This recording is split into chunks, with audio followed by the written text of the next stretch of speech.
அப்படின்னா நட்சத்திரம் அப்ப இங்க என்ன ரோல் சார் ப்ளே பண்ணும்? நட்சத்திரம்ன்றது ஒரு ஸ்பேஸ், அவ்வளோதான். இப்போ இந்த இடத்துல மொத்தம் 27 ரூம் இருக்குன்னு நினச்சிக்கோங்க. இப்போ 27 ரூம்லேயும் ஒரே மாதிரியாக இருக்கும். இந்த ரூம் வந்து இப்போ ஏசி போட்டிருக்கும், பக்கத்து ரூமில் நான் ஏசியாக இருக்கும், அதுக்கு அடுத்த ரூம் வந்து பாத்ரூமாக இருக்கும், இந்த பக்கம் கிச்சனாக இருக்கும். ஒவ்வொன்றுத்துக்கும் ஒவ்வொரு தன்மை. கிச்சன்னா அங்கே என்ன பண்ண போகிறாங்க?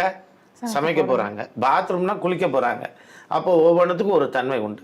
இதுபோல் இந்த 27 நட்சத்திரங்களுக்கும் ஒவ்வொரு குணங்கள் உண்டு, ஒவ்வொரு தன்மை உண்டு. அந்த தன்மை மேலே அந்த தன்மை தான் வந்து உங்களை இயக்கணும். இப்போ எப்படி? இப்போ நம்ம எல்லாம் 9 கிரகம். நீங்கள் ஒரு கிரகம், நீங்கள் குருவாகவே இருந்துக்கங்க, நான் சனியாகவே இருந்துக்க போகிறேன். இப்போ கேமராமேனும் புதனாக இருந்துக்கிட்டோம். ஒவ்வொருத்தரும் ஒவ்வொரு குணம்.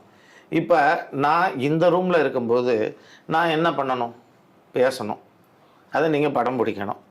இது நான் கிச்சனில் இருக்கும்போது நான் ஏன் அங்கே வந்து பேசணும்? நான் எடுத்து போட்டு என்ன இருக்குதோ எடுத்து சாப்பிடுவேன். பாத்ரூம் போயிட்டு நான் ஏன் சாப்பிடணும்? அப்போது ஒவ்வொருத்தரும் ஒவ்வொரு இடத்துல எந்த இடத்துல இருக்கிறானோ அந்த குணத்தை அவன் பிரதிபலிப்பான். அப்போது ஒவ்வொரு கிரகங்களும் இந்த நட்சத்திரம்ன்ற இந்த அறையில் எந்த அறையில் இருக்கோ அதுக்கு தகுந்த மாதிரி அவங்க ரியாக்ட் பண்ணுவாங்க.